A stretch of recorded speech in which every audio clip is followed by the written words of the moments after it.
Assalamualaikum warahmatullahi wabarakatuh. Berjumpa lagi kita di channel TU Berbagi. Kali ini kita akan melanjutkan dari part sebelumnya, yaitu part 4 tentang penilaian sumatif tanpa kertas dan tanpa jaringan internet. Untuk pertemuan kelima ini kita akan membahas mengenai menu data test. Langsung aja kita login terlebih dahulu sebagai login operator.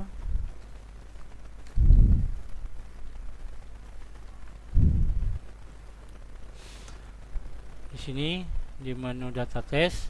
Tapi sebelum itu mengingatkan kembali pada part yang keempat, kita sudah membuat topik, kemudian menginput soal secara manual, kemudian menginput soal di Microsoft Office Word, kemudian input soal di Microsoft Office Excel, dan ini daftar soal yang telah kita buat sebelumnya. Di part yang keempat ada beberapa soal yang sudah saya tambahkan di sini.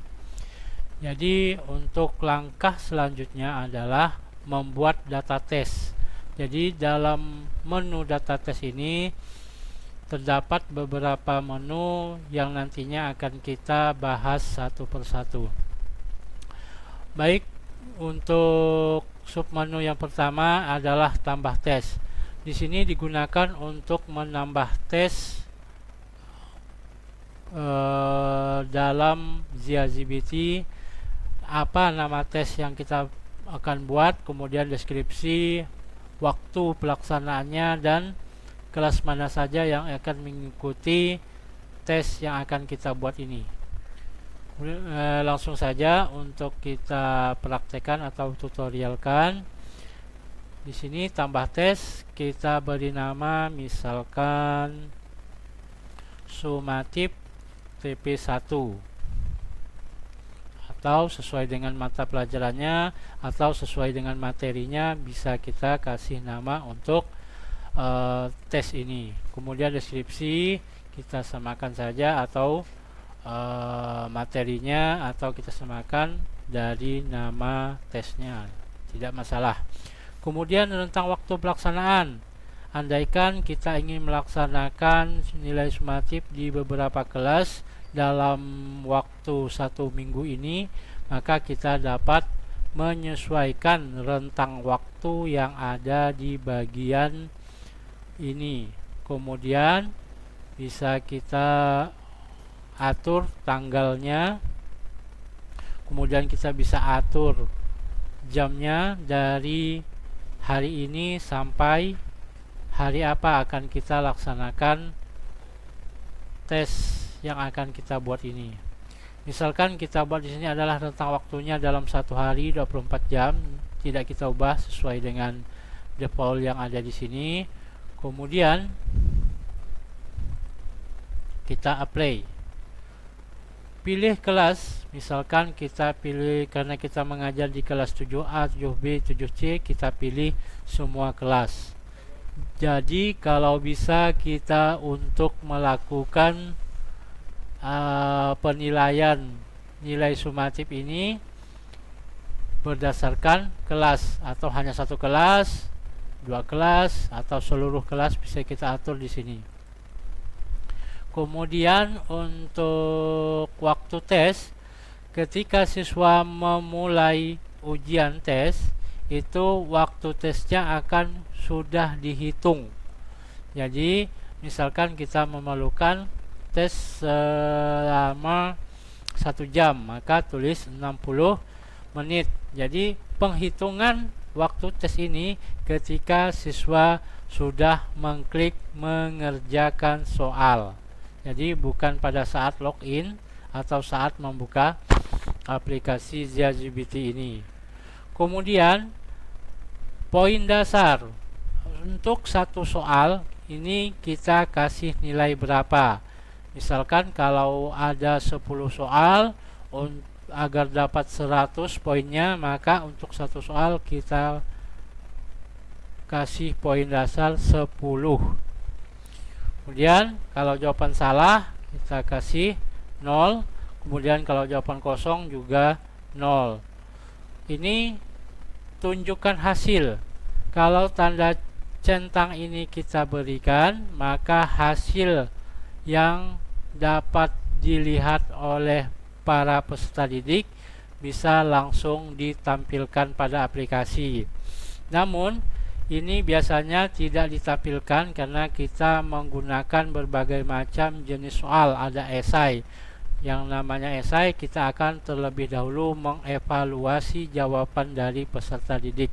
Jadi untuk tunjukkan hasil dapat kita buang dulu centangnya agar hasil dari tes yang akan kita lakukan tidak ditampilkan ke peserta didik. Detail hasil ini juga menunjukkan detail jawaban ke peserta didik. Apa yang mereka jawab akan ditampilkan kembali. Maka kalau kita ingin melihat atau menampilkannya ke peserta didik, dapat kita centang. Kemudian yang terakhir adalah token. Token ini ketika siswa akan mengerjakan memasuki tes, maka akan dilakukan atau diberikan ruang token untuk siswa. Jadi tidak langsung siswa dapat mengerjakan soal, tapi melewati harus memasukkan token terlebih dahulu.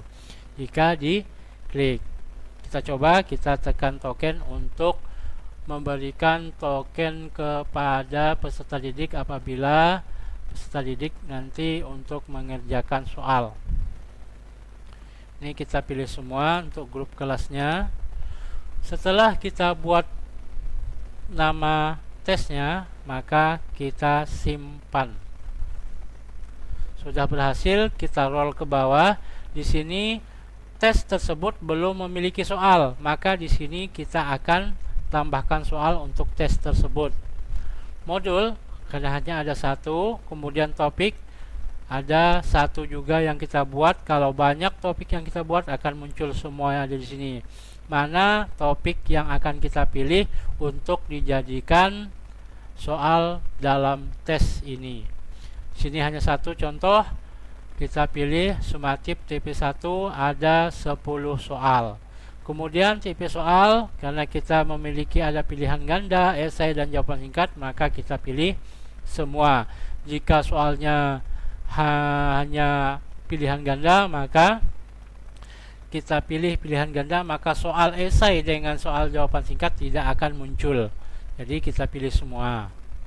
Kemudian tingkat kesulitan kita seragamkan satu karena kita membuat soal yang kemarin itu untuk bobotnya kita buat satu semua. Jadi kalau kita pilih dua, maka tidak akan ada soal yang tampil karena kemarin kita membuat soal dengan bobot atau tingkat kesulitan satu semua. Kemudian jumlah soal yang akan ditampilkan dalam tes ini bisa kita atur sesuai dengan kemauan kita. Andaikan kita memiliki bank soal sebanyak 50 soal, maka jumlah soal yang akan ditampilkan ketika tes ini berlangsung dapat kita atur misalkan 10. Maka yang tampil hanya 10 soal, sedangkan 40 soalnya itu akan diacak sesuai dengan pada setting di bawah ini. Maka dapat dilihat untuk acak soal kita kalau dicentang, maka peserta didik akan menerima atau mengerjakan soal secara acak dengan teman sebangkunya atau teman di sebelahnya.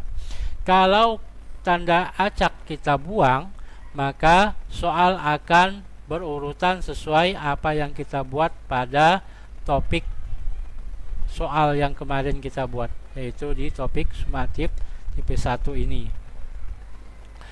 Maka untuk mengurangi kecurangan dapat dilakukan acak soal. Kemudian acak jawaban ini juga dilakukan untuk mengurangi kecurangan. Maka antara kalau soal sama-sama mengerjakan soal ganda antara teman yang satu dengan teman yang lain, untuk jawaban opsi A, B, C, D nya itu biasanya berbeda-beda karena kita memilih opsi acak jawaban. Sudah selesai kita setting ini, maka untuk jumlah jawaban lupa tadi. Untuk settingan jumlah jawaban ini untuk yang A, B, C, D. Karena kita untuk tingkat SMP biasanya sampai D, maka jumlah jawabannya adalah 4. Artinya untuk opsinya ada 4. Biasanya kalau SD itu opsinya kan hanya A, B, C. Maka kalau jumlah jawabannya kita bisa tulis 3. Kalau tingkat SMA atau SMK biasanya jumlah jawabannya ada 5 opsi sampai E. Maka di sini jumlah jawabannya kita bisa beri 5. Karena di sini kelas 7 SMP maka kita pilih 4. Sudah cukup di sini, maka langkah selanjutnya tambah soal. Berhasil, soal berhasil ditambahkan, selesai. Maka tambah tes sudah selesai dilakukan. Untuk melihatnya kita ke submenu daftar tes di bawah ini. Nah, inilah daftar tes yang tadi kita buat. Kemudian dapat kita lihat keterangan di sini. Waktu tesnya 60 menit, poin dasarnya 10 untuk satu soal, sehingga untuk 10 soal maka maksimal skornya adalah 100. Tunjukkan hasil ke siswa, tidak token, iya, jadi kita menggunakan token. Kemudian soal yang digunakan adalah pada topik sumatif TP1. Kemudian dengan jumlah soal 10, kemudian jawaban untuk pilihan ganda ada opsi A, B, C, D ada 4. Kemudian soal diacak iya, kemudian jawaban diacak iya. Grup peserta yang dapat mengakses atau mengerjakan soal ini adalah kelas 7A, 7B, dan 7E dalam waktu yang berbeda-beda dengan rentang waktu yang telah kita buat di dalam tambah tes tadi. Nah, jadi bukan hanya untuk 24 jam, dalam jangka sebulan pun bisa kita buat waktu mulai dan waktu selesai. Andaikan ada pengeditan atau perubahan, maka dapat dirubah dengan klik tombol berikut ini. Nah, di sini dapat kita ubah baik topik, soal ataupun yang lainnya. Maka kalau kita ubah, kita klik simpan. Ini untuk perubahan kalau ingin merubah dari tes yang nanti akan kita buat. Kalau ingin menghapus, kalau sudah selesai tidak ada lagi, maka juga dapat dihapus dengan tanda silang ini. Ini adalah menu daftar tes. Kemudian menu evaluasi tes ini belum bisa kita klik karena tesnya belum diadakan. Jadi evaluasi tes ini untuk melihat hasil pengerjaan siswa yang untuk jawaban esai saja. Jadi karena esai perlu dikoreksi, maka disinilah menunya untuk mengoreksi jawaban dari siswa tadi. Kemudian hasil tes. Ini hasil tes juga belum tersedia karena kita belum melaksanakan tes. Maka di sini juga dapat kita lihat filter hasil tes yang kita buat, grup mana yang nanti akan kita tampilkan, kemudian status peserta yang sudah dikerjakan atau yang belum. Kemudian diurutkan dari tertinggi, terendah, atau waktu tes dan sebagainya. Di sini dapat kita pilih. Kemudian waktu tes, kapan rentang waktu peserta saat mulai tes. Kemudian pilih, maka di sini akan tampil waktu, nama tes, grup, nama user, poin yang didapatkannya, dan status. Jadi setelah selesai evaluasi tes, kemudian hasil tes, kemudian menu token. Menu token ini juga dapat kita gunakan sesuai masa aktifnya. Berapa lama token ini bisa digunakan, bisa diatur pada masa aktif token. 1 hari, 5 menit, 15 menit. Maka siswa hanya bisa menggunakan 1 kali token. Kalau kita menggunakan 5 menit, dalam jangka lewat dari 5 menit maka token akan berubah. Untuk apa token ini gunakan? Untuk daftar tes sumatif 1 atau untuk semua, jadi bisa dipilih. Kemudian klik generate, maka token akan tampil. Inilah token yang akan diberikan ke peserta didik apabila peserta didik sudah memasuki tes untuk tes sumatifnya. Nah, itulah sedikit mengenai pengenalan atau tutorial dari data test. Nanti akan kita lanjutkan simulasi untuk pengerjaan tes yang kita buat, dan kita simulasikan juga untuk evaluasi tes, kemudian hasil tes, token, dan laporan yang bisa dibuat dari hasil tes. Di sini bisa dibuat analisis bukti soal dan rekap hasil tes. Jadi demikianlah untuk tutorial ZiaGPT melalui menu data test. Semoga dapat diterapkan dan dicoba untuk pelaksanaannya di sekolahnya Bapak Ibu. Demikian, mohon maaf. Kita berjumpa lagi kembali di part yang ke-6. Kita akan simulasikan penggunaan ZiaGPT untuk siswa mengerjakan soal dari tes yang kita buat. Demikian, mohon maaf atas segala kekurangan. Wassalamualaikum warahmatullahi wabarakatuh.